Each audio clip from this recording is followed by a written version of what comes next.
How's everybody doing today?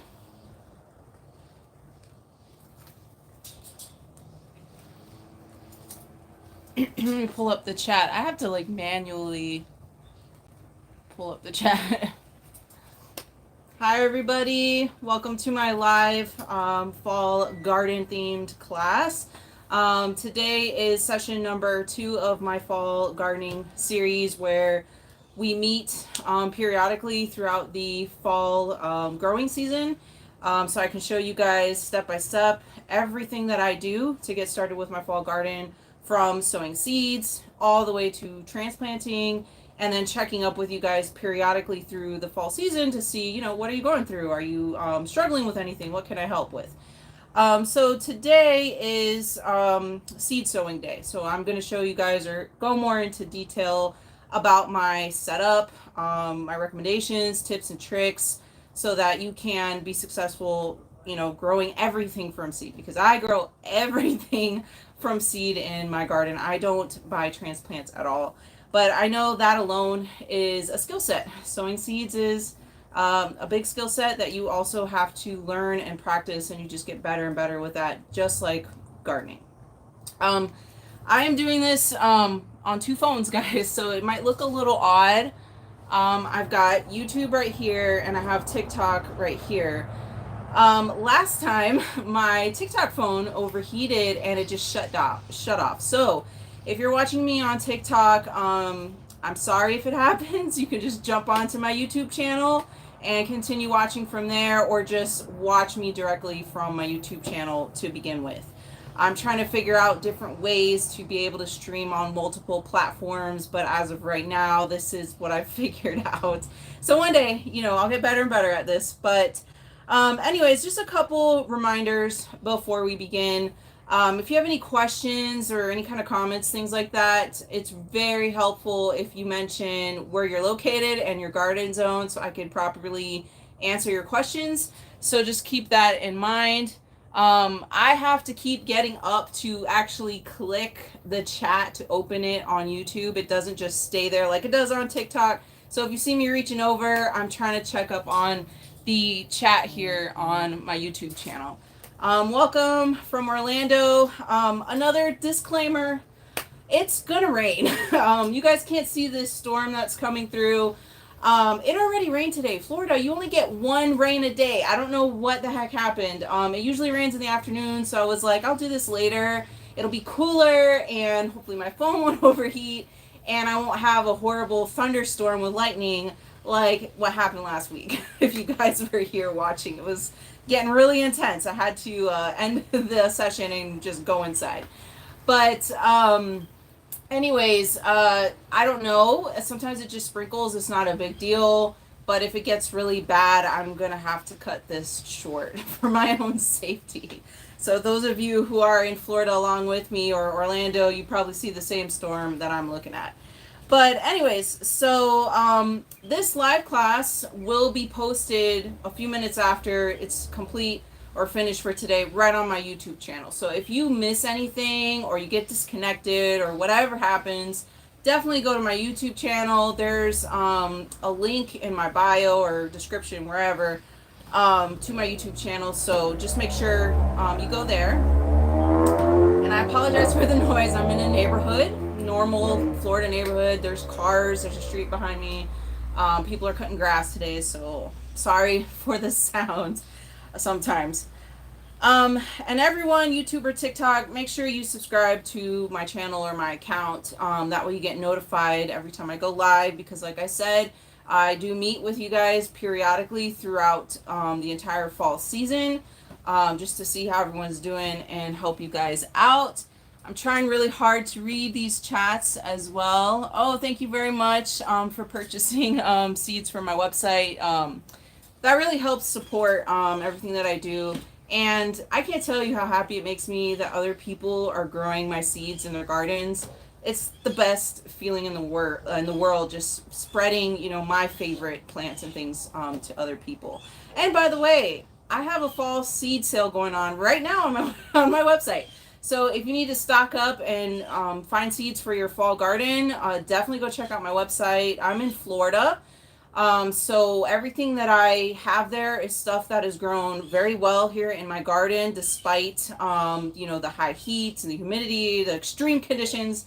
So if it grows in my garden, it definitely will grow in all of yours, as well. So anyways, yeah, there's a fall seed sale. It's going to, towards the end of, until the end of this month, just to kind of help everyone, gather up your seeds and get ready for fall gardening. Also, to get the schedule of future dates and times for these sessions, I don't have a whole schedule out yet. I kind of do it as I go according to my schedule and my family and what's going on in my life. But I definitely let everyone know ahead of time through email. So if you haven't joined my email newsletter, please do so. I have links in my bio and description as well, because that's how you'll get notified of the dates and the times for the future sessions as well. Plus news, new things, sales, whatever's going on. That's the best way to find out. After this class is done, I will send another email, kind of like a summary of what was discussed in this class, any kind of homework that I have for you guys, to help keep you on track with your fall gardens.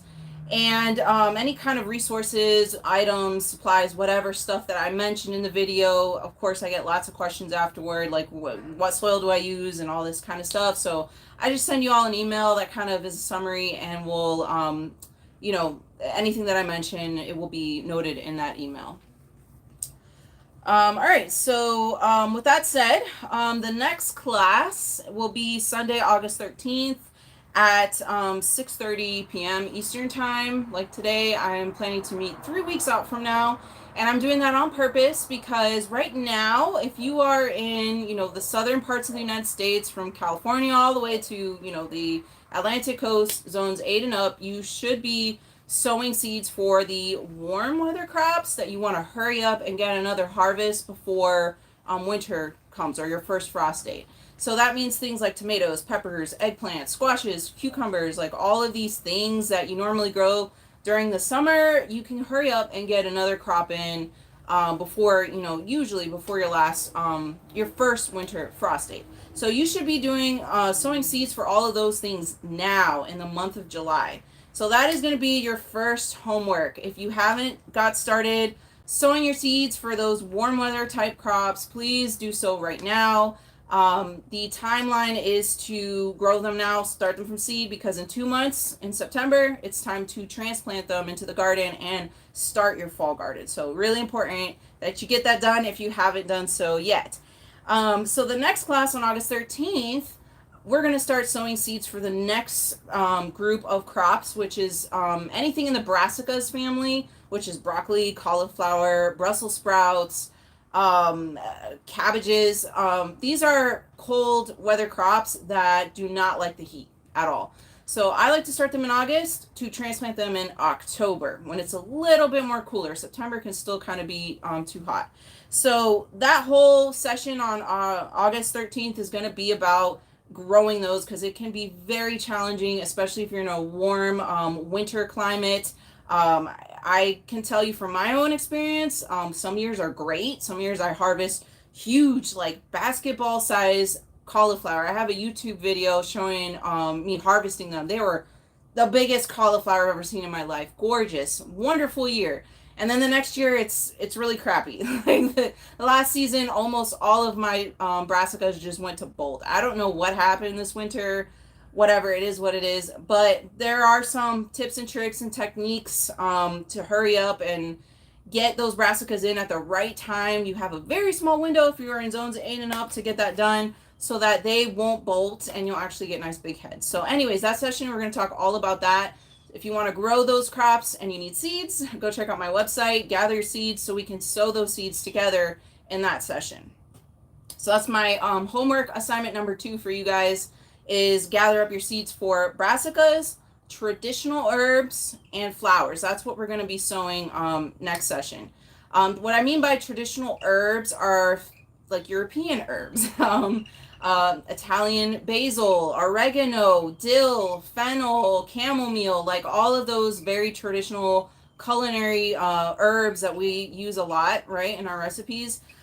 They grow a lot better for garden zones 8 and up. Southern United States 8 and up, because there's some of you are zone 8, but like Pacific Northwest, and it's totally different where you're at, unfortunately. But if you're in the South, traditional herbs grow a lot better during fall, winter, and spring. So that's why we're going to start seeds for those in August. All right, so homework number 1, finish up sowing all your seeds for your tomatoes, peppers, all that stuff, all the warm weather summer crops, if you want to get another fall harvest in before, winter arrives. And homework number 2, gather up your seeds for any like brassicas, herbs, and flowers that you want to sow and plant in your fall garden. All right. Okay. So, like I said, I'm an expert with gardening in mild climates. I'm in Florida, Zone 9B, which is not the same exactly as Zone 9B in Texas or California. We definitely struggle with some different things like hurricanes and all the rain. Whereas California and Texas, you guys are a little bit more dry.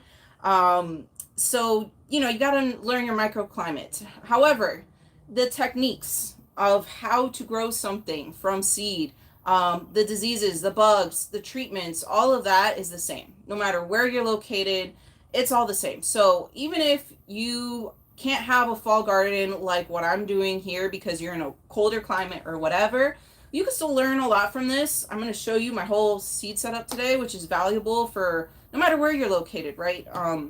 So, you can definitely still watch this and get ideas and apply it, to your spring garden or your summer garden next season.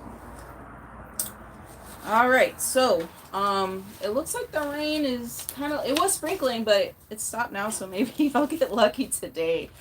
Again, if you have any questions, please put your garden zone. I'm reaching over to my YouTube people. Oh, okay, let me read this question out loud. Somebody just bought seeds from me. Hold on. On my YouTube. For your early fall seeds earlier today, I'm in Zone 8A, Columbia, South Carolina. I want to grow some eggplant. Not sure. This is all going to be dependent... Black Beauty or the Ichiban. You can grow either one. The issue is not going to be the cultivar, but the smaller varieties will grow from seed to harvest much earlier than a larger size vegetable or whatever. So, how many days do you have left, or months before your first average frost date? My first winter frost date is the last week of December. So I have a solid 5 months. I can definitely grow any kind of eggplant from seed all the way to harvest before my first frost date. So I'm not quite sure where you're located when yours will be. If I had to guess, I'm going to say at least maybe in November. So pick the cultivars with the smaller sizes if you can. I have a Little Fingers eggplant, which is this big. It's elongated, dark purple. And I have a Thai Lavender Frog eggplant, which is these little 1 to 2 inch size eggplants. You could definitely grow those if you get started with your seeds right away. Saying that your frost date lands you in November, so to speak. November 12th. Okay. So yeah, give it a try, but I recommend at this point that you start out with the smaller varieties or cultivars just to ensure that you're going to get a harvest before your frost arrives. And if you didn't know, peppers and eggplants are perennial plants.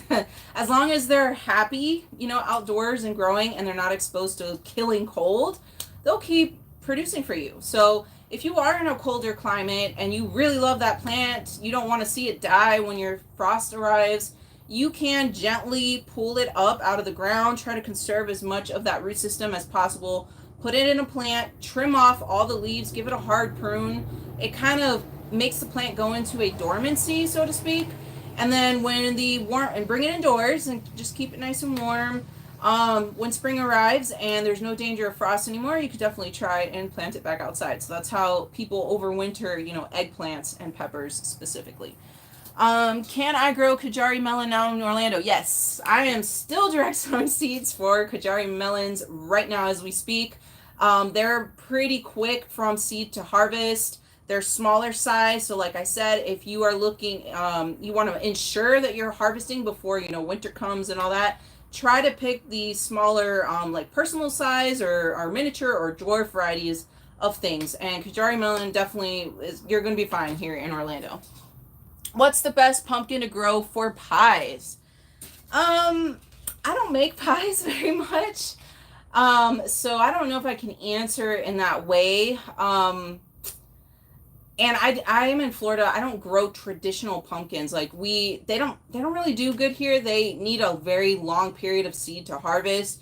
And by the time if it survives, we have so many pests and diseases that it's kind of hard to grow like a traditional pumpkin when I think of, Halloween kind of pumpkins for making pies. Instead, I grow things in the Cucurbita moscata family, like Seminole pumpkins, muskogee, which I have some seed right here. Kind of reminds me of a calabaza squash. It's huge, but I can grow this from seed and get a harvest much quicker than like traditional Halloween pumpkins. And I'm sure, the texture inside and everything is very similar to pumpkin. Like, I'm sure you can make pies with it. I have seen people make pies with the Seminole pumpkins, so you're good to go with that one. That would be probably my recommendation, is the Seminole pumpkin. Can we start watermelon from seeds now? If you have a question, please let me know your zone, because it's kind of hard to answer that unless I know where you're located. If you're in Florida, or zones 9 and up, yeah, definitely. You can direct sow seeds right now for some watermelons and try to get another harvest before 10A, you're good. Go ahead. Start direct sowing seeds for watermelon. You should be able to cram in another harvest before any of your cold comes. If you even get cold in 10A, because I get a little tiny bit here in 9B. So you're definitely fine. Can we store dandelion leaves and plantain leaves over the winter? If so, how? I've never grown any of those two crops, so I'm sorry. I can't answer that question. If I don't have experience with something, I'm not gonna. I don't want to misinform you or anything. I've never grown them because I don't eat them myself. So I'm sorry. If someone in the chat knows, please answer. Okay, we're here to help each other out, and I have to reach over to open the chat for YouTube. It doesn't stay open like TikTok, so I'm really sorry, guys.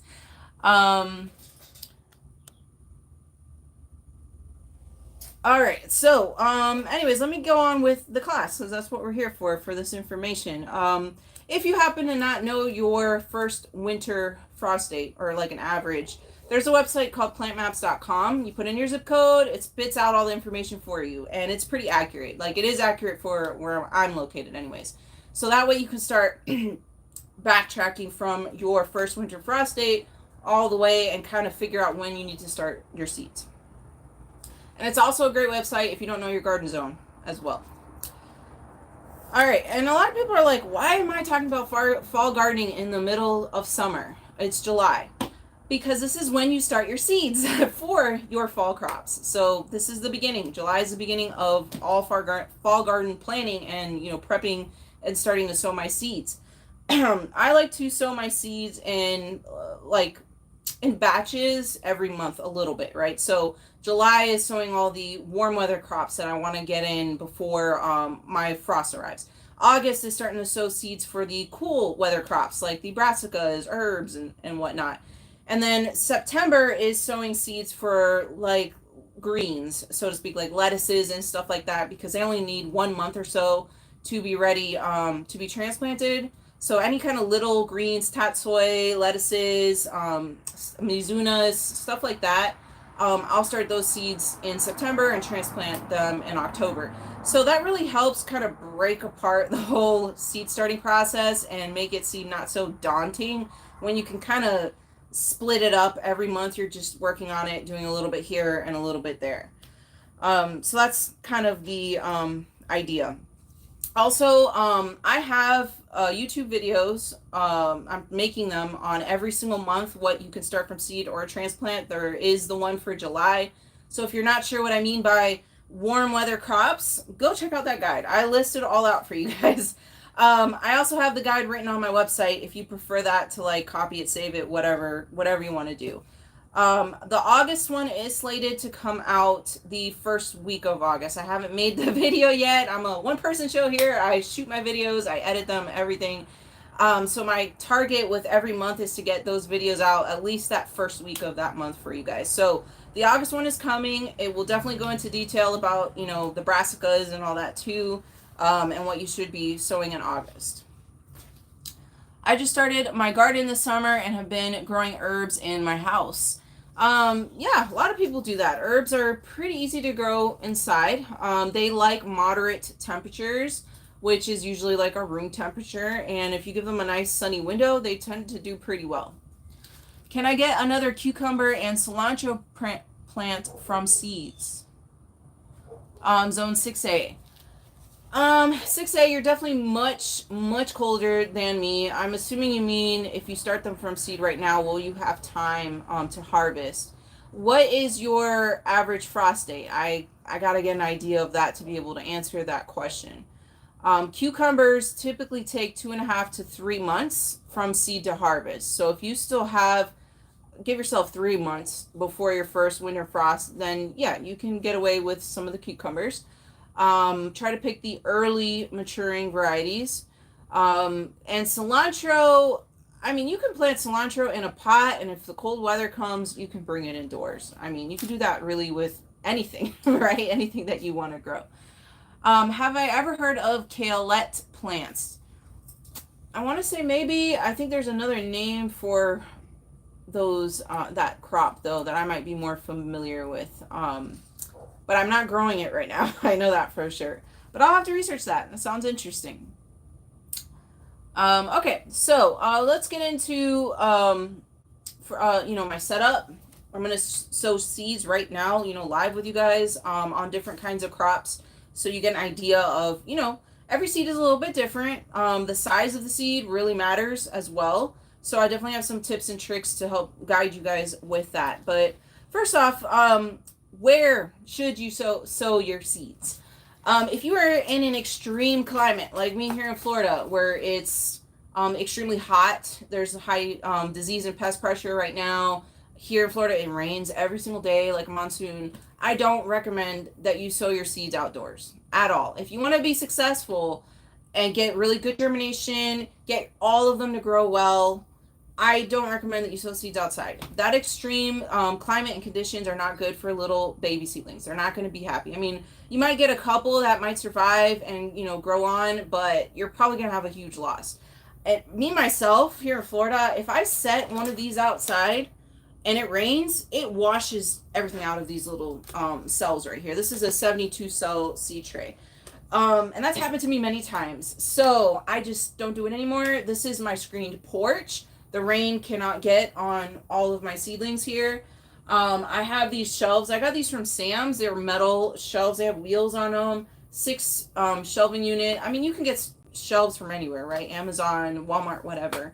But I got metal because the elements are pretty intense out here in Florida. So this houses pretty much all of my seeds except for when I start sowing the cool weather stuff like the brassicas that don't like the heat. The heat will actually stunt them, their seedlings.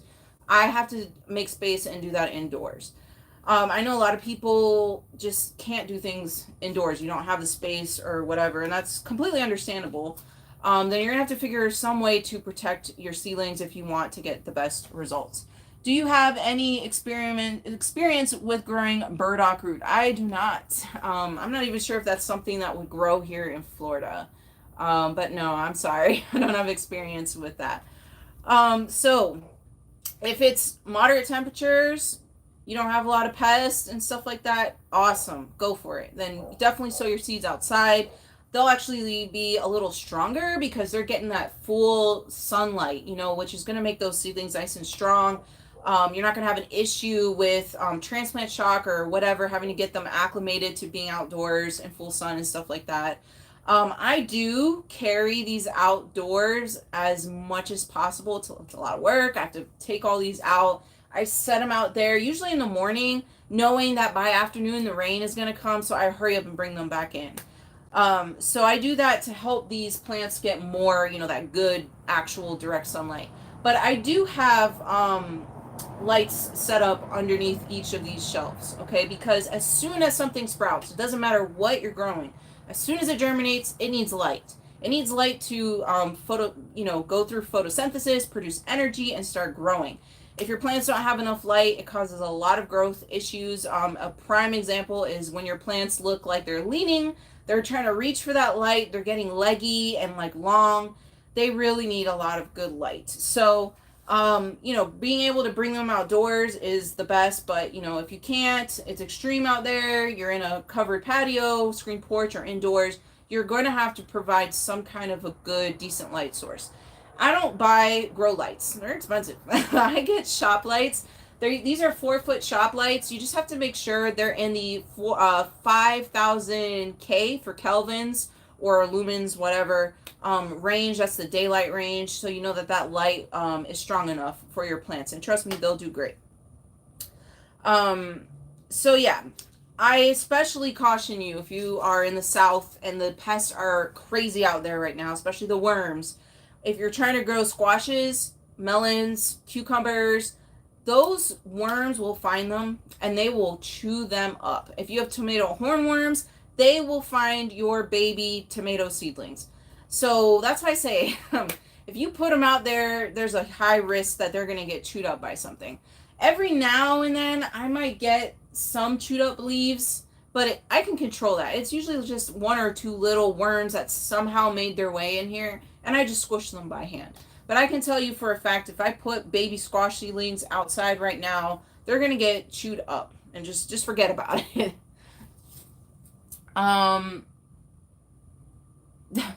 The rain destroyed 80% of your seedlings. I know the feeling. That's why I don't do it anymore. Okay. So, so these are my shelves. We discussed lighting.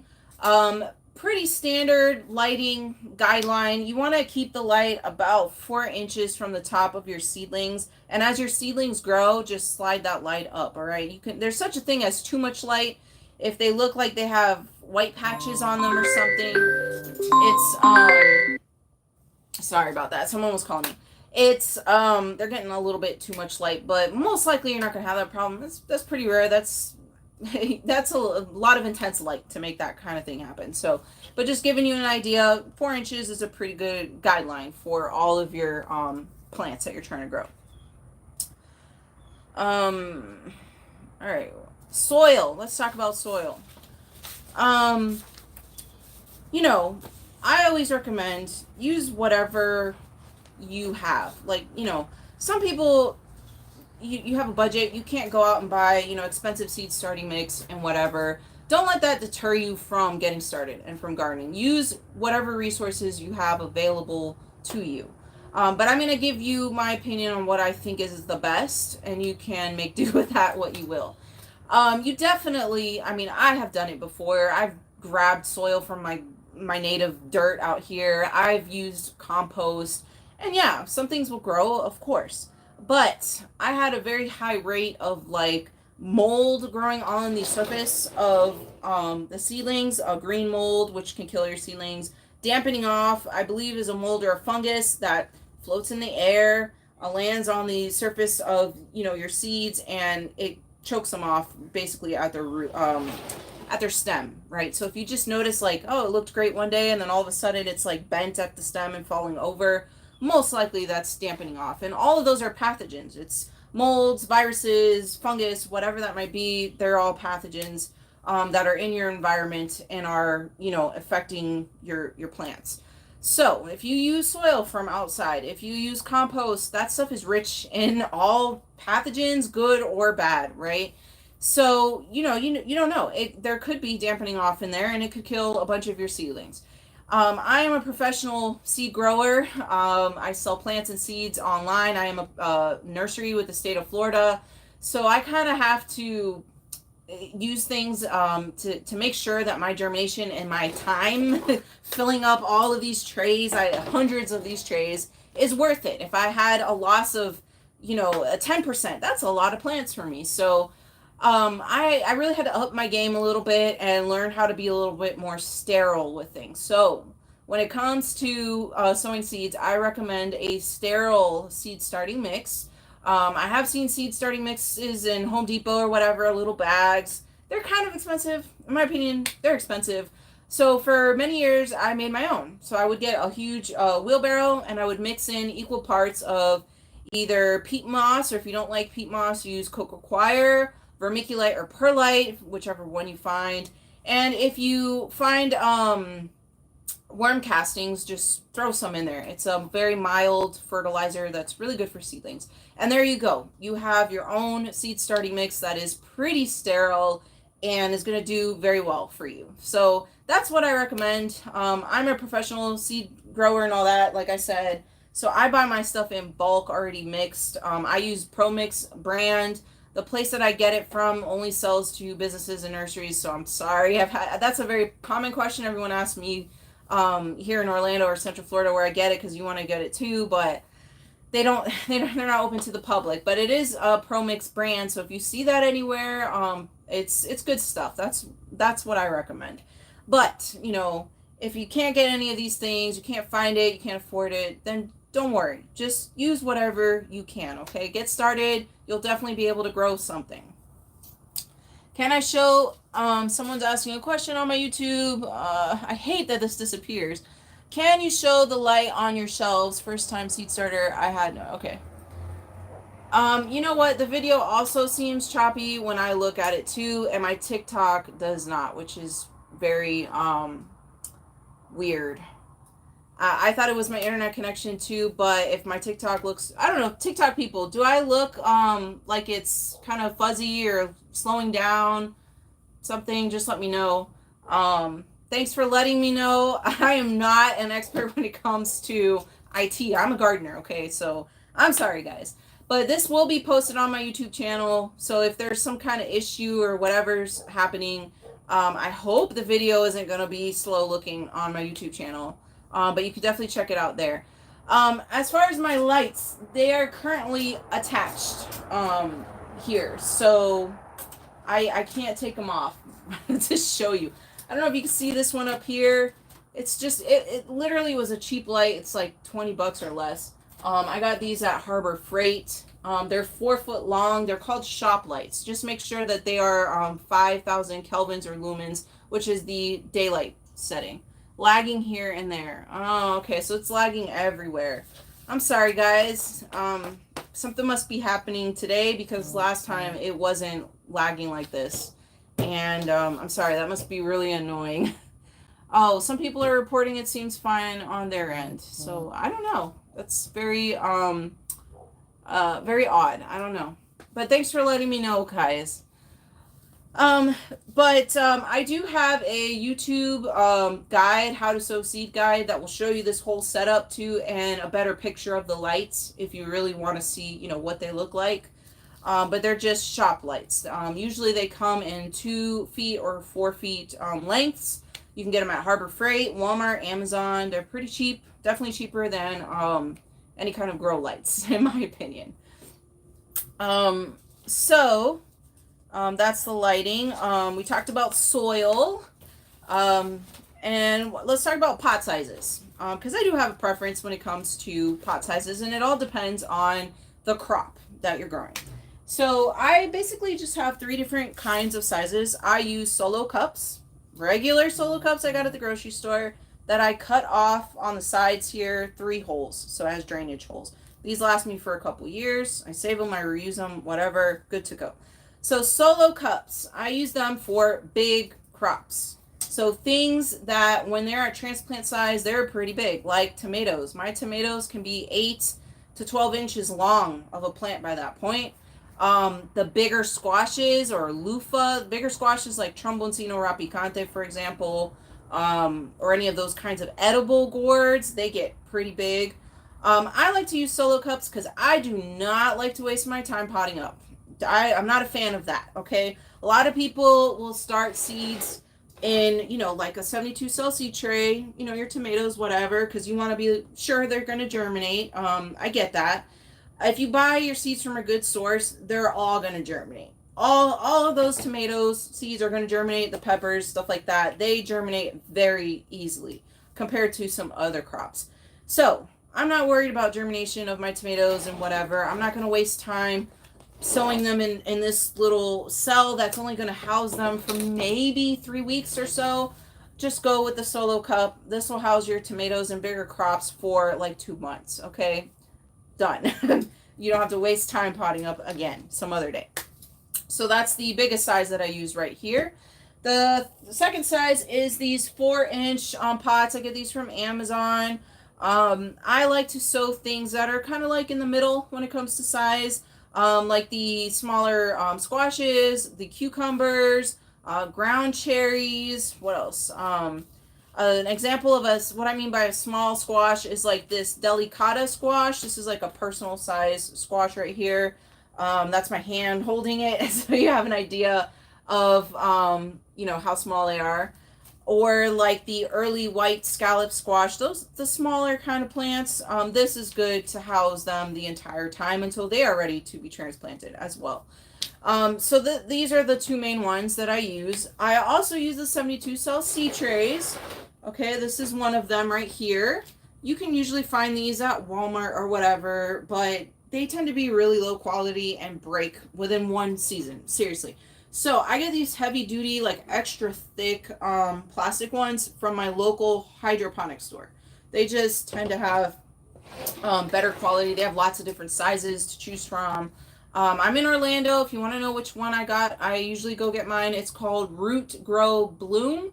They have a ton of stuff in there. It's a pretty cool little shop. If you're in Orlando, that's where I get mine. So I like to start things that are going to be small at transplant time, which is usually the majority of flowers, except huge, sunflowers, like my mammoth sunflowers that get really tall, like 15 foot sometimes. The smaller things like marigolds, smaller herbs. Actually, all the herbs, I'm going to start them in this. So like chamomile, thyme, cilantro, parsley, like all of these kinds of things. I just go ahead and plant them in this. They're good to go. They're a little plug when I pull it out at transplant time, and that's perfect for them. I don't need to pot up nothing, okay? Let me see, my YouTube people, I'm so sorry, I'm not ignoring you. It's just, it doesn't stay up.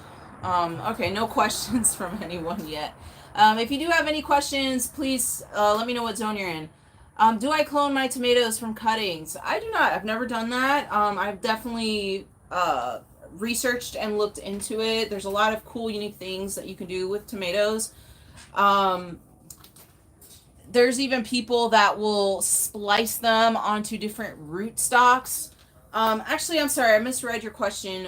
Clone from cuttings. Yes, of course. As your tomatoes are growing, I go through and prune them a lot, and I will take those. The word evades me right now. The stems and stuff that I prune out, the suckers, and you can root those. In like 2 weeks, you have a whole nother tomato plant. And my growing season here is super long for tomatoes. If I'm planting them in September, they usually live and survive all the way to next year until around June, because the heat is what kills my tomato plants. So yes, I am harvesting tomatoes in January while the rest of the country is covered in snow. A lot of people, obviously I post stuff about it, and they'll see me with these tomatoes and be like, this can't be real. She's harvesting tomatoes in January. Yes, it is real. That's how it is in Florida in the South. Tomatoes is probably one of the most difficult things for Southern gardeners, because a lot of them don't realize that. It's not a summer crop for us.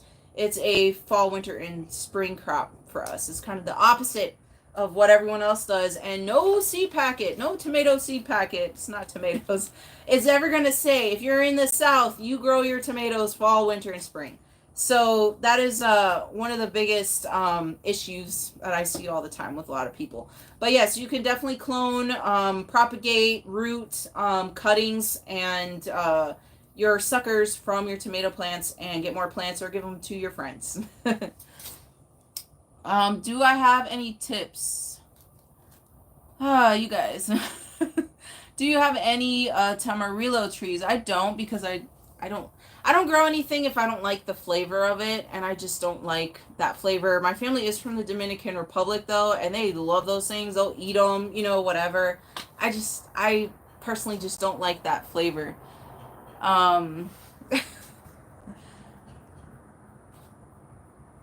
I found that growing plants from cuttings makes them more susceptible to pests and diseases than growing them from seed. I have not found that, but I will let you know maybe why you're experiencing that. When you take a cutting, you have to also make sure that your tools and the environment and what you're rooting it in is sterile, or they're going to catch diseases. Especially if you're cutting off from a tomato plant that's already out there, it's catching diseases, is exposed to the elements. The pathogens that cause disease are floating around in the air. They're landing on all your plants all the time, especially if you're in Florida. It's rainy, it's humid. This is what happens. So most likely that cutting has stuff on it. If I challenge you to sterilize your your cutting scissors, whatever you're using, you can rub it with some alcohol before you take that cut. Make sure you're using clean, containers or whatever as a rooting medium, or if you're water rooting it, that it's a nice, like, clean mason jar. That's what I use. I usually get mason jars and fill them up with water and put my little tomato suckers in there to root them. So just make sure the environment is just as sterile as possible. But it shouldn't be happening because it's a cutting. That's not the case. I will also mention that I am a huge stickler for starting my own things from seeds, because I don't like buying seedlings and transplants from other nurseries or whatever. I love my local nurseries, obviously, but I can't tell you how many times I brought a plant home and there was a pest on it that I don't have in my garden yet, and I've found it on this plant, or a disease or something. You're taking the risk of introducing those things into your garden. So by starting things from seed, you're just helping to keep your own garden a little bit more protected, and not bring in new things that you don't need or want into your garden.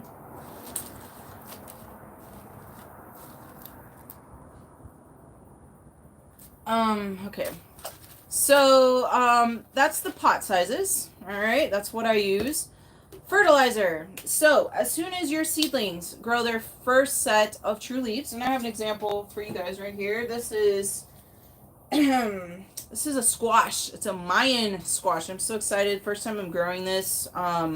It's a small squash, traditional, and from a Mayan tribe. I met somebody that is Mayan, and their grandma grows this stuff, so they gave me seeds, and I am so excited to grow this. Because if they can grow it in their, Mexico and that kind of thing, it probably will do great here in Florida.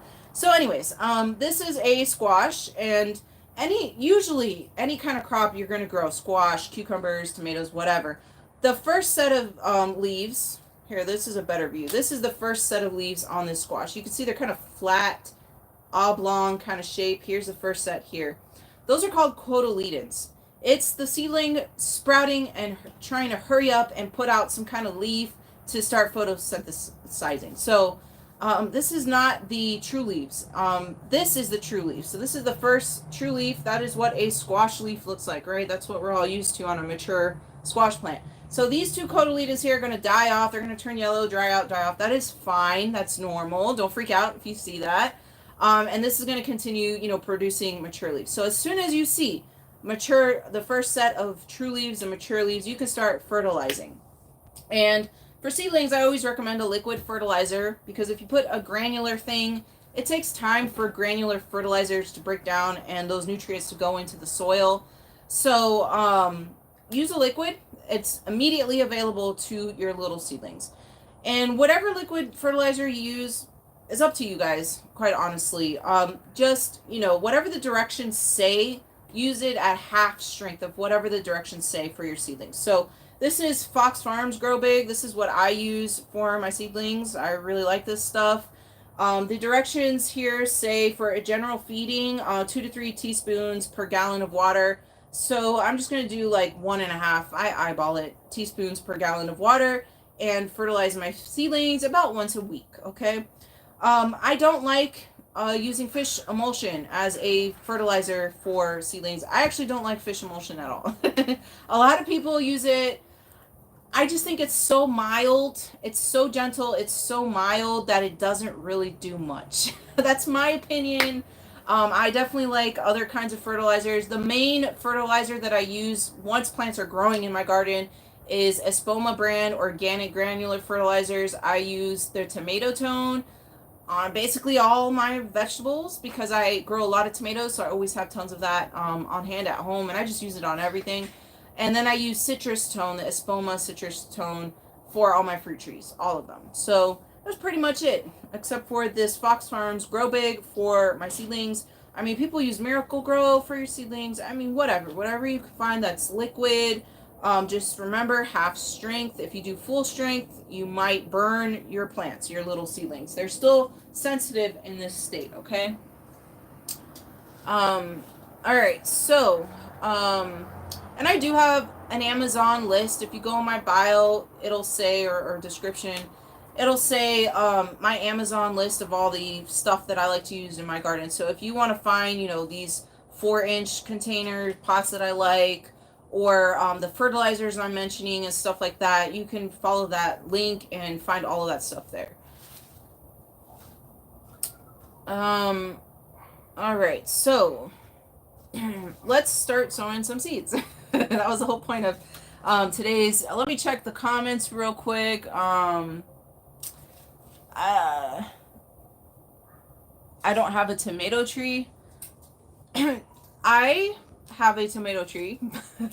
It's actually called the Triple L crop, also known as the Italian tree tomato, because yeah, it's like a mini tree by the end of my season. It's a beefsteak tomato. I actually have seeds for it on my website if you want to try growing it. By the end of my season, those vines are like 25 feet tall. I grow that tomato up a 10-foot tall T-post, and I just kind of keep wrapping the vines around it, okay? It is literally a mini tree. It's one of my favorites. If you have the space, do it. It's awesome. It's like the coolest thing to look at when it's full of tomatoes. I'm checking my comments here on YouTube. There has to be a way to keep these comments up, these messages. This stuff, I'm not going to repeat what you said, but this stuff, yes, I know a lot of people use it for other crops, but this is also used for normal crops, for growing food, and it's great stuff, so I see why people like to use it. And I'm not sponsored by them or anything like that, but I do like this for seedlings. Okay, so let's get into sowing some seeds. I have some examples here for you guys, because it's a little bit different depending on what crop you're growing. Okay, so first up, just as a reminder, if you're in the southern parts of the United States, zones 8 and up, you still have time to direct sow seeds for yard-long beans. So I'm not going to take my yard-long beans and sow them in pots or whatever. I'm still direct sowing seeds for these outdoors right now. So these will be ready for harvest in about 2.5 months. They're pretty quick. They withstand the heats, the rains, the pests. I mean, they virtually barely have any kind of disease issues in my garden, which says a lot because I'm in Florida. So you definitely have time to direct sow seeds for these kinds of beans right now. But let's get started with tomatoes, peppers, and eggplants. I have a pepper example right here.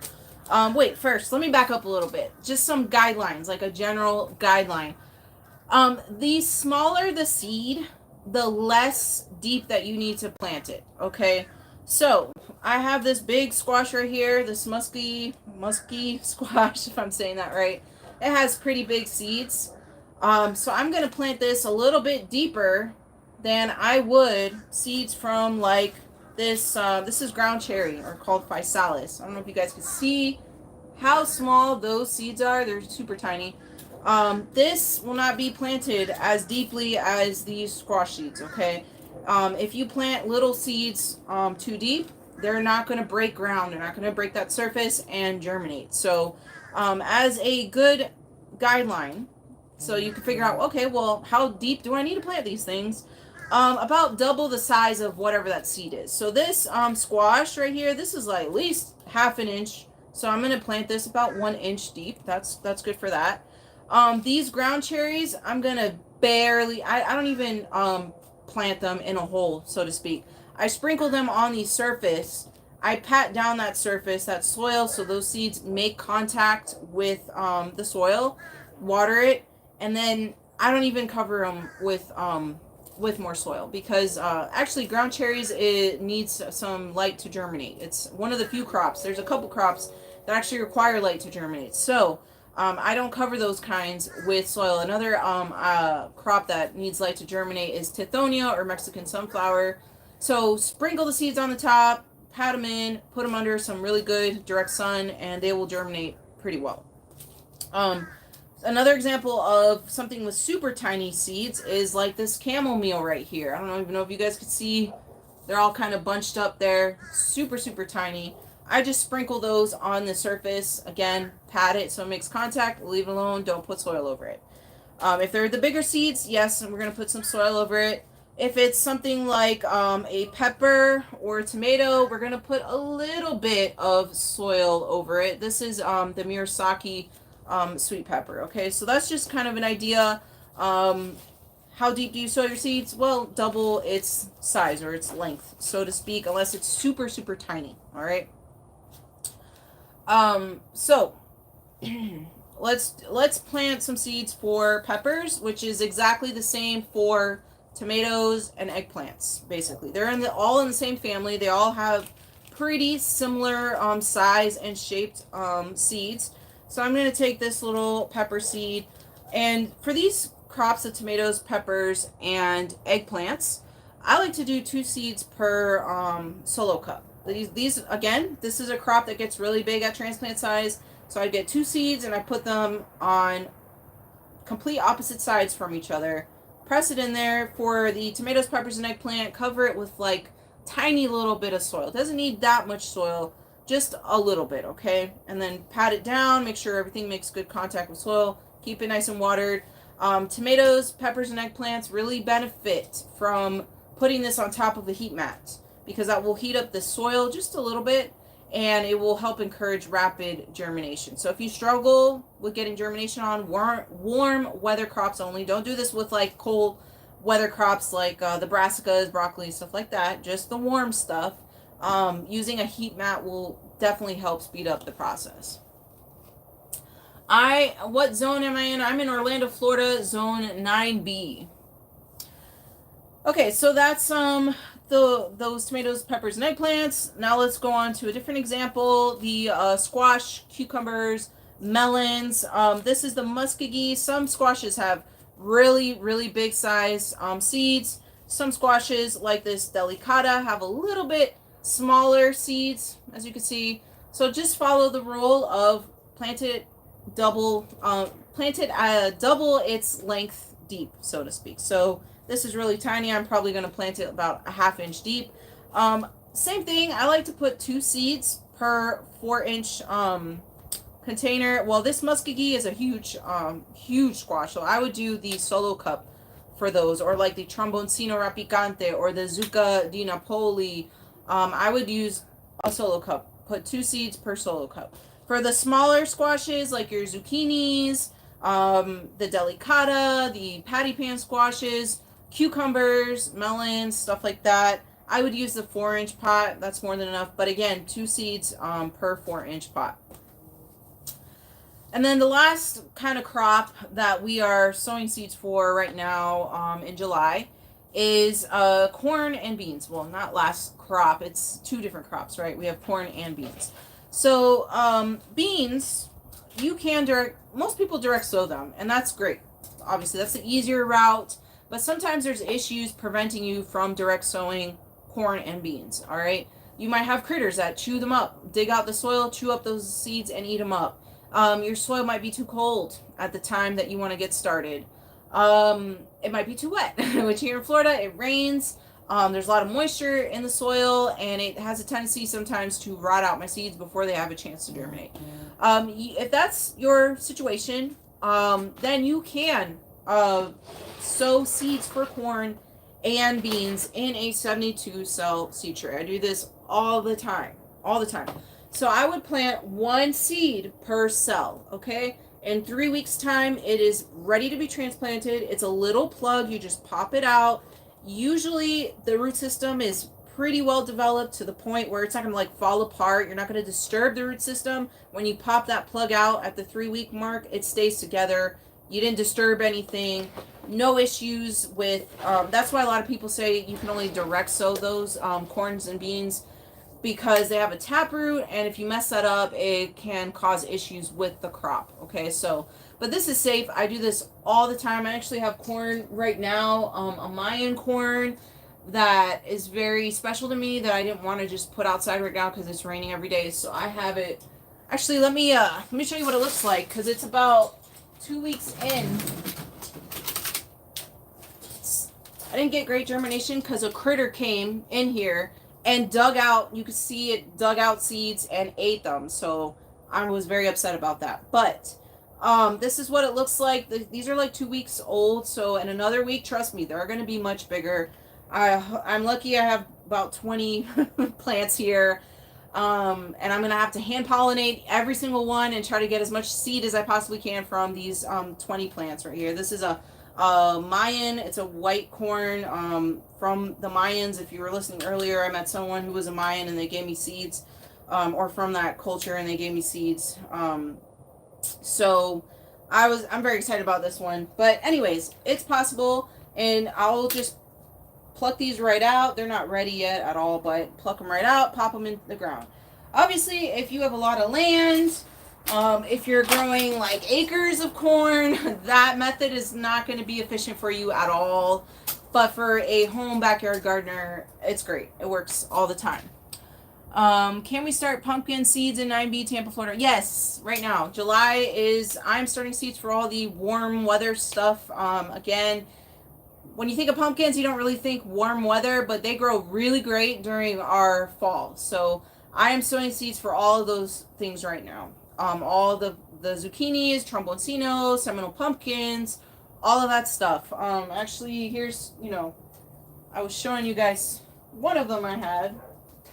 If I can find my stuff. This is a squash right here, so I just started sowing seeds. But yeah, I would say July is the last month for you to hurry up and just get that done so you can start your fall garden in September and just be like real on time with everything. Let me check my YouTube here if anyone had any questions for me. Will I notify you when I have seeds from the Mayan corn? Yeah, sure. If you haven't already, join my email newsletter. There's a link in the bio description on my profiles everywhere. That will say email newsletter. I send, updates, news, reminders about, monthly growing guide was just released, and when certain things are back in stock or whatever, because a lot of people ask me, so that's the easiest way for me to communicate with all of you, because I get messages everywhere: YouTube, TikTok, Instagram, Pinterest, email. Like, it's very hard to keep track of all of that, so it's my email newsletter is where it's at if you want to stay informed with certain things. But it's definitely going to be months before I have seeds for that. I will probably have to grow it out a second time and maybe even a third time to have enough seeds to make it worth posting on my website. So more to come on that. But yeah, I hope to one day, very soon. I just cut out all the dead plants in my garden this morning and mulched with compost. I am doing the same. Right now in July, I'm kind of wrapping up my summer stuff because I started my summer garden like in April and May. So as things are dying, I'm done harvesting whatever, I'm cleaning them out. I have a whole section of my garden that I'm solarizing right now and taking advantage that it's July and August. So that's like 2 solid months of really high heat that will kill off everything. I have a lot of bad, like, crabgrass, I think is what it's called. Crabgrass, torpedo grass, Bermuda grass, whatever. The grass that spreads through, like, rhizomes, underground. That's pretty hard to keep up with. I'm just one person. I have 2 gardens. So I decided to lay some of my gardens to rest during the summer and just solarize them really good. Okay, so those are the seeds we're starting right now in July. Like I mentioned earlier, in August, we're going to start seeds for brassicas, herbs, and flowers. So I will be using the 72 cell seed trays for the herbs and flowers. So this size is pretty good for those. But for the brassicas, which is, we're talking, hold on, let me see. How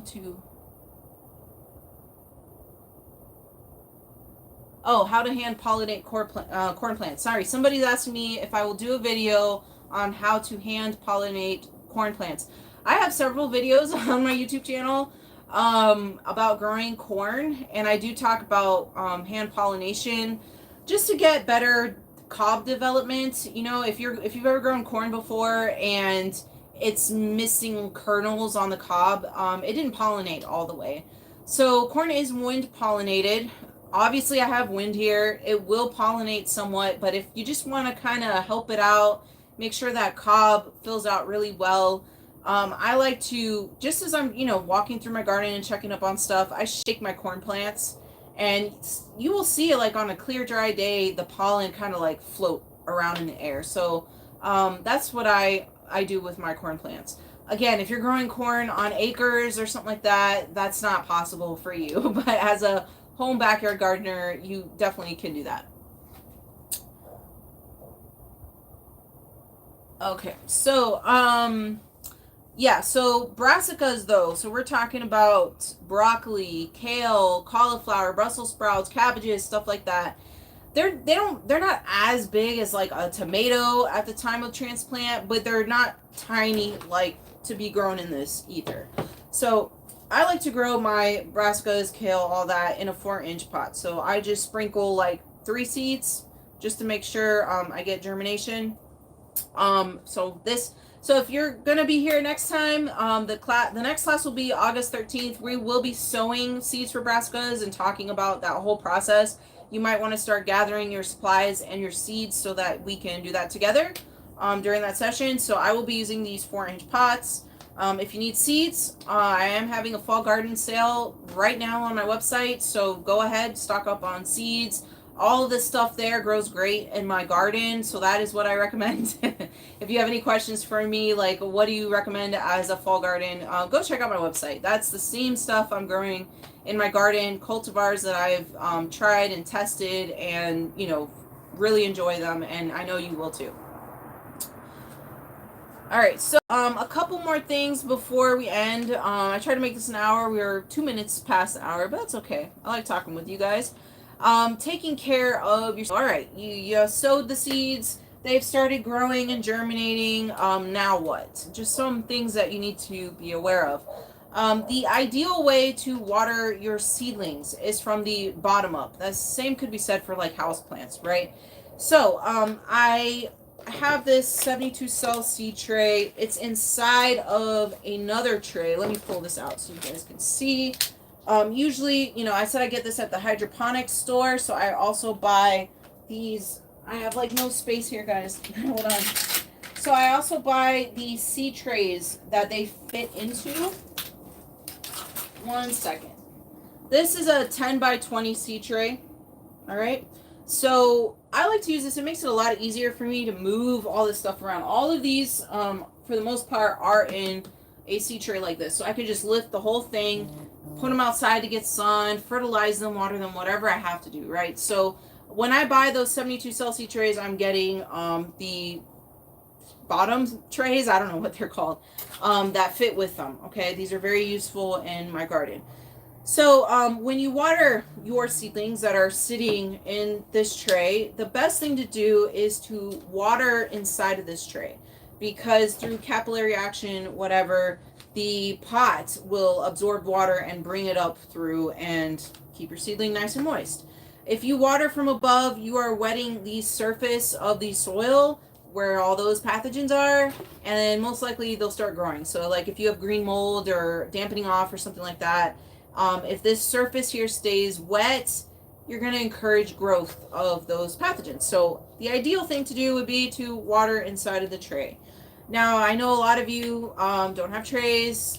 Do what you got to do, but I'm just telling you, if you start seeing a lot of dampening off or green mold or something, try watering from the bottom up. Okay, that's very helpful.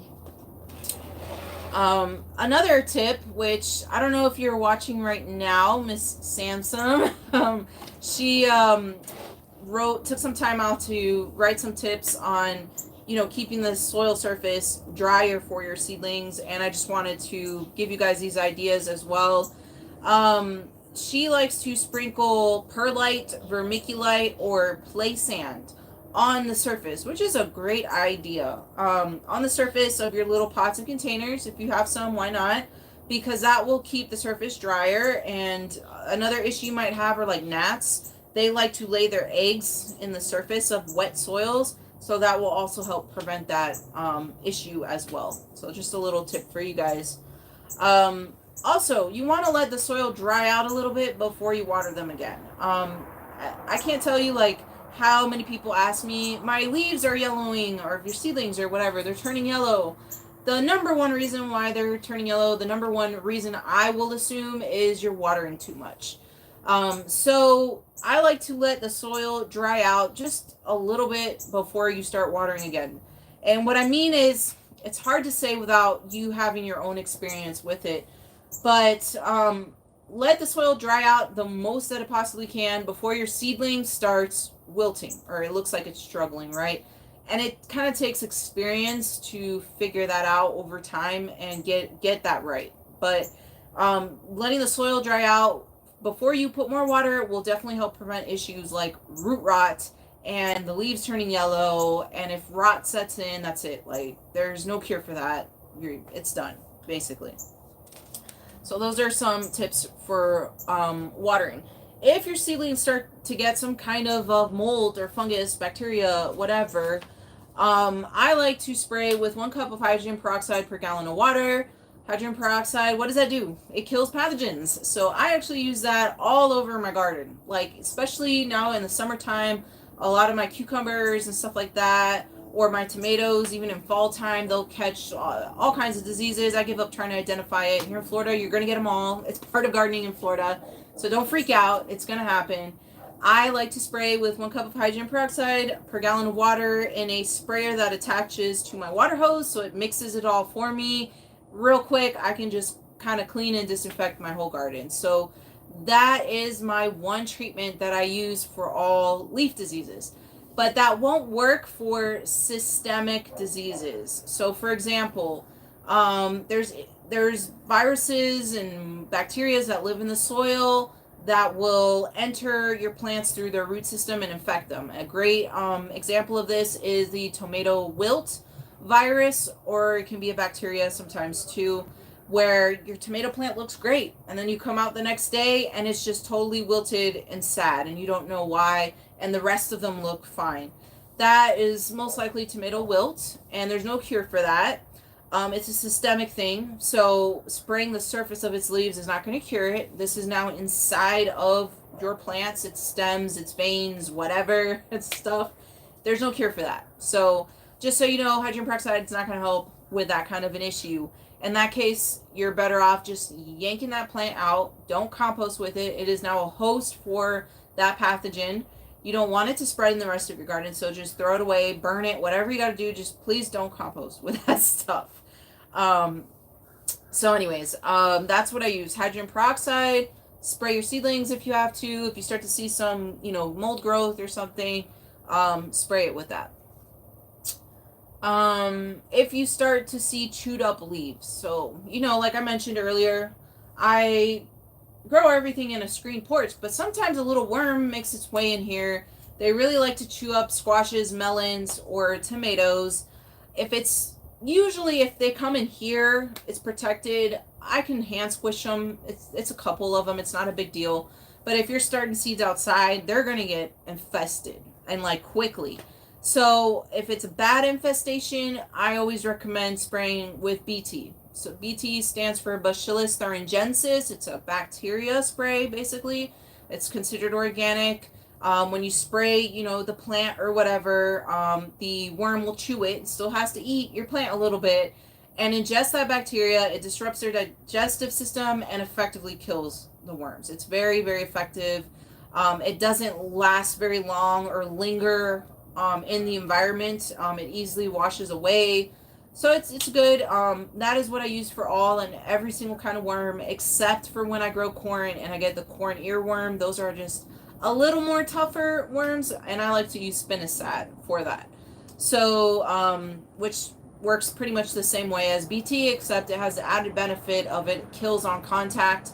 And spinosad actually kills a lot of soft-bodied insects on contact, like spider mites and aphids too, just so you know. But that's basically all I use in my garden. Hydrogen peroxide spray for all the leaf diseases, or BT or spinosad for all the worms and some of the soft-bodied insects, depending on what's going on. So, pretty much it.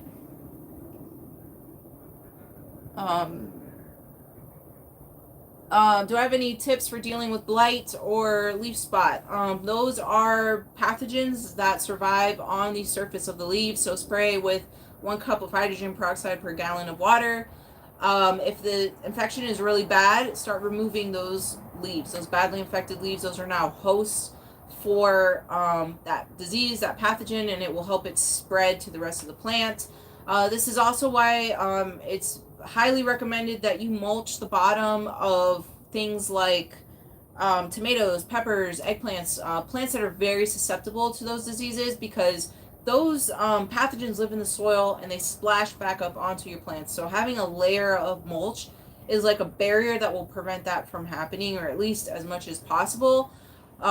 So mulching, try not to wet the surface of the leaves at all. Obviously it's going to rain, but you know, if you use drip irrigation or something like that, which by the way, I'm installing, trying to install drip irrigation through my whole garden, then you're mitigating the issue a little bit better.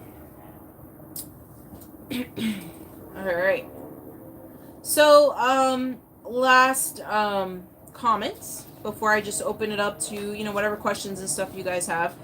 How do you know your seedlings are ready to transplant?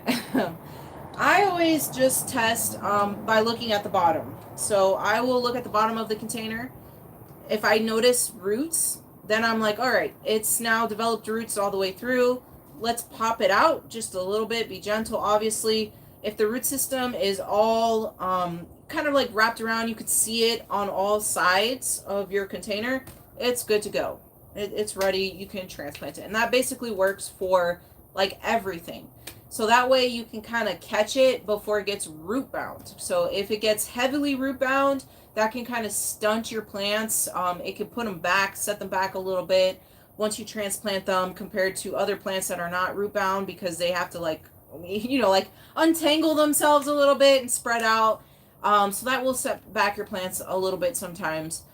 So again, it comes with experience and learning each and every crop, what it looks like, or, you know, when around the time it should be ready. But just a great general guideline: if you see roots on the bottom, pop it out. If you see roots around the entire, you know, wrapped around the whole sides, it's ready to go. All right, let me look at these questions here. Let me check my YouTube people out. I'm so sorry. Someone is asking me, is it possible to sow garlic and culantro now? You're in Kissimmee. I have never grown garlic in Florida. That is a very challenging thing to grow in Florida. But there are people that do it. I just haven't done it yet. Garlic for us is definitely a winter crop, and I'm pretty sure that people in zones 9 and up will sow or buy garlic little, what are they called? They're little bulbs or whatever, and plant them in around November. So they grow out through your whole fall, the rest of fall, winter, and into spring. So that's how garlic is, but I'm pretty sure it's hit or miss. You would have better luck growing elephant garlic, those bigger ones, and you could just go to the grocery store and buy a head of the elephant garlic and plant it. But normally for us in the southern parts of the United States, zones 8 and up, garlic would be planted in late fall. As far as culantro and cilantro do not like extreme heat. They are not a summer crop for us here in Florida. They just bolt. Bolt means it'll just go to flower. It's not going to produce a lot of leaves for you. So I will start seeds for cilantro like in October. I will direct sow. It's just very easy to sprinkle cilantro seeds everywhere, you know. In October, they're pretty happy. It's a lot more moderate temperatures, and they will just grow. I'll throw more seeds out there, and they'll just keep growing and growing until around like March or April. Definitely by April, it's just too hot, and they don't like it anymore. But I do have a suggestion for you. If you love cilantro but cannot grow it, you know, during the summer because it's too hot, or you're one of those people that cilantro tastes like soap because you have that gene or whatever where cilantro tastes like soap to you, I'm so sorry if that's you. It's definitely not me. I love cilantro. Try growing Papalo, Papalo. I have a bunch of Papalo growing. It tastes very similar to cilantro. It's not 100% substitute, but it's very, very similar. Papalo will not give you that soapy flavor. So if you really want to eat cilantro, but you can't because of the soapy flavor, try growing Papalo. And for whatever reason, I don't understand this, it's actually thriving in the middle of my summer garden here in Florida, which I thought it was more of a tender kind of herb and it wouldn't survive. But literally behind me over here, I have bushes of Papalo in full sun that is thriving. So I am forever going to be growing a lot of Papalo. It's kind of hard to get seeds from Papalo. That's why I don't have some on my website, but you can definitely find it online somewhere else. Once I get enough, seeds of that, I will definitely have it on my website one day because I love it. I think it's cool. Let me check out your other questions here. Do I have tips with dealing with blight or septoria? I think I answered that one. Let me check my YouTube people. I'm so sorry if this looks weird. Have you grown Papalo? Yes, I have some growing right now.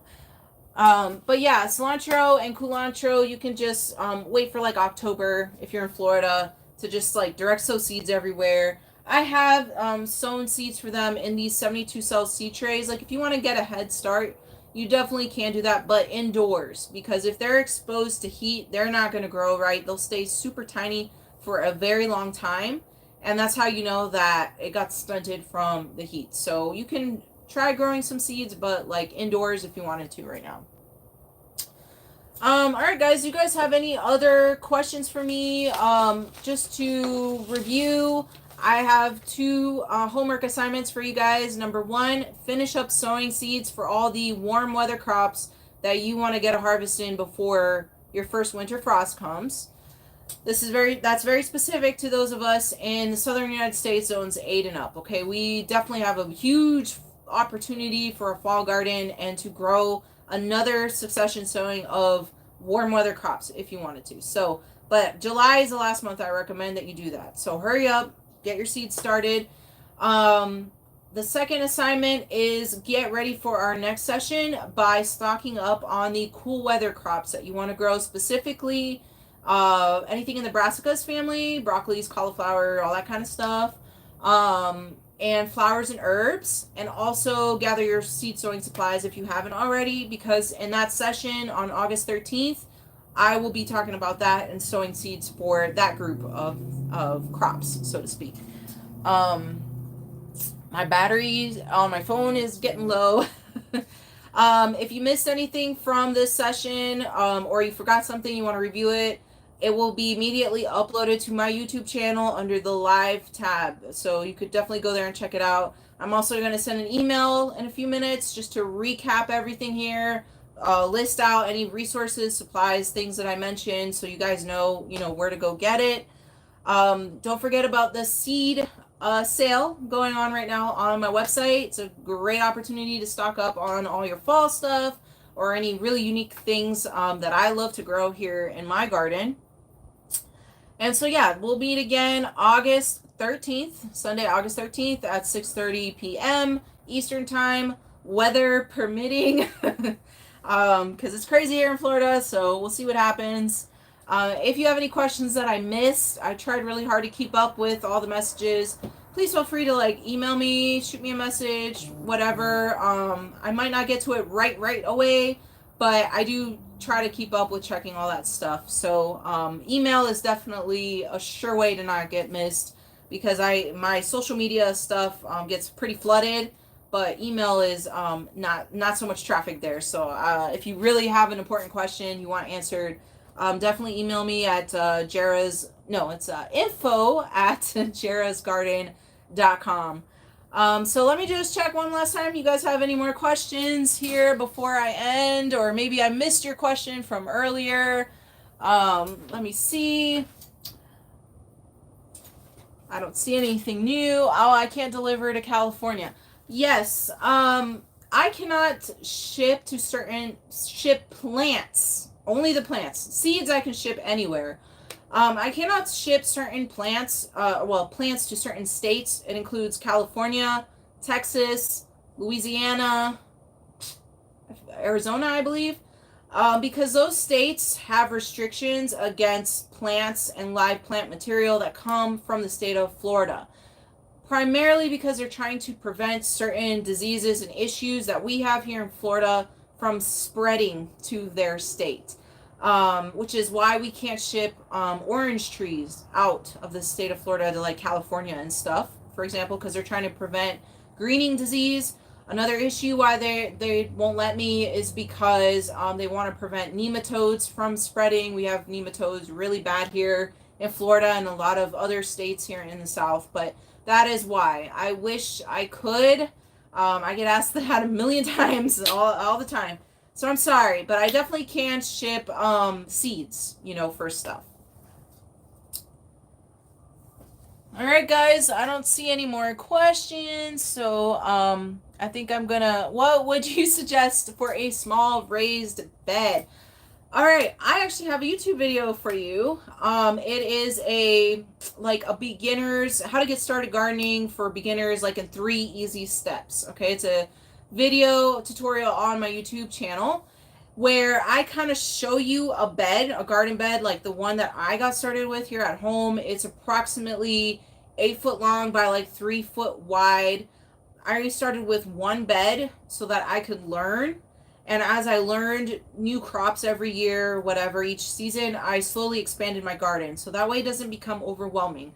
The last thing you want is to build this huge garden and just fail at everything, right? That's a lot of work. And that really sucks, and that's very discouraging. So I just recommend start small and then slowly start expanding as you learn more. But in that video, I break down the bed. I even say, here's some easy beginner crops. Here's where I would plant them, how I plan out my beds. When I look at a garden bed or space, I'm always looking at the background for vining plants or really tall plants at the very back. The middle ground for medium-sized plants like peppers. Some pepper plants stay kind of small. Herbs, flowers, stuff like that. And then you have the tinier, smaller things that go at the very front, or if you want to maximize space, some of your bigger vining crops like the Seminole pumpkins and squashes and melons and stuff like that have vines. I like to plant those on the edges of my grow bags, containers, raised garden beds. So the root system is in that good soil, whatever, and is developing in that bed. But the rest of the plant mass, the leaves, the vines, all of that, spills out over the edge of that grow bag, pot, raised bed, and grows around the space that's surrounding that bed. That is a way to maximize your space dramatically by doing that. So I break that all down. Again, that's a video on my YouTube channel. It's a tutorial. It's I forget the exact name, but it's how to get started gardening in 3 easy steps. And I break down that bed and placement, crops, suggestions. I think you'll find that very helpful. I also have on my website seed collections. So this is where I take 6 packets of seeds that have a certain theme or reasoning behind it, so to speak. When you buy a collection, you get the 6th packet for free. So it's like paying for 5 seed packets, but you get 6. And there is a beginner gardener seed collection there. So I have a nice variety of easy beginner crops from each different kind of crop category, so to speak. That I recommend that you start out with. They're easy. They'll help you grasp some skills that you can apply to the more harder, more difficult crops later on as you gain more experience with gardening. So yeah, go check out those resources. Let me see if there's any last questions here. What's a great size for a grow bag? It all depends what you're growing. Oh, I missed a question. Grow sunflower seeds and hollyhock from seeds. Oh, maybe that's not a question. I'm sorry. I do grow sunflowers and hollyhocks all over my garden. If you had a specific question about it, though, please let me know. But what size grow bag depends on what your crop is. So if it's a big crop, like potatoes or sweet potatoes, the bigger the better. So I actually have sweet potatoes in some grow bags right now. Those are 25 or 30 gallon size grow bags. Once I harvest those sweet potatoes, I will be planting potatoes in them next around November, something like that. For some of the bigger plants, like a tomato, or some of the bigger like eggplants, you can do okay with like, well, beefsteak sized tomatoes, stuff like that, like the big tomato plants, indeterminates, really. They need bigger space. I don't like growing those in 5-gallon buckets. So I recommend like a 7-gallon or 10-gallon at least. 10-gallon or up is preferred. Excuse me. If you're growing like a cherry tomato or something like that, you can grow smaller. 5-gallon bucket probably would be okay. But it all depends on the size of that crop. You know, I use grow bags a lot because it really helps, especially right now during the summer. You know, grow bags dry out really quickly, which is normally seen as a con. Yes, they dry out quickly. You might have to water them a little bit, you know, more frequently than, you know, a raised bed or whatever. But for here in Florida, where we get monsoon rains every single day, I am not watering my garden right now. Some of you probably are. It depends what you're growing in your soil and stuff. But for the most part, I'm not watering my garden right now. We get rain every single day. It's enough rain to keep the grow bags happy. But I like to plant things that are susceptible to root rot in those grow bags. An example is herbs, traditional herbs like thyme, rosemary, Italian basil. They like drier soils. If not, they get root rot and die. So probably if you're in a wet environment and you're struggling with those herbs, that's the number one thing I'm going to tell you. Grow them in grow bags. And I still have them surviving right now in the middle of summer, which before I started doing this, forget it. They would be dead by now. TikTok people, just so you know, the phone I'm using is going to run out of battery very soon. So let me just try and wrap this up. Let me get your question. I grew tomatoes in a raised bed, and I think I've read I shouldn't replant tomatoes in that same bed. Is that correct? Yes and no. The reason why you're told not to plant tomatoes in the same spot is because of crop rotation reasons. Tomatoes are very susceptible to a lot of diseases and pests. Primarily, your concern with the soil stuff in tomatoes is nematodes. So if you're in the South or in Florida, nematodes is a real bad issue for us. So it's recommended that you do not plant anything in the nightshade family in the same spot again or like back to back for 3 years to kind of just make sure you're not attracting nematodes and increasing your nematode population in that soil. Now, here's the situation in my garden though.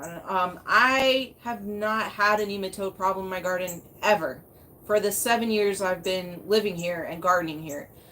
And I'm in Florida. Nematodes is a really bad problem here.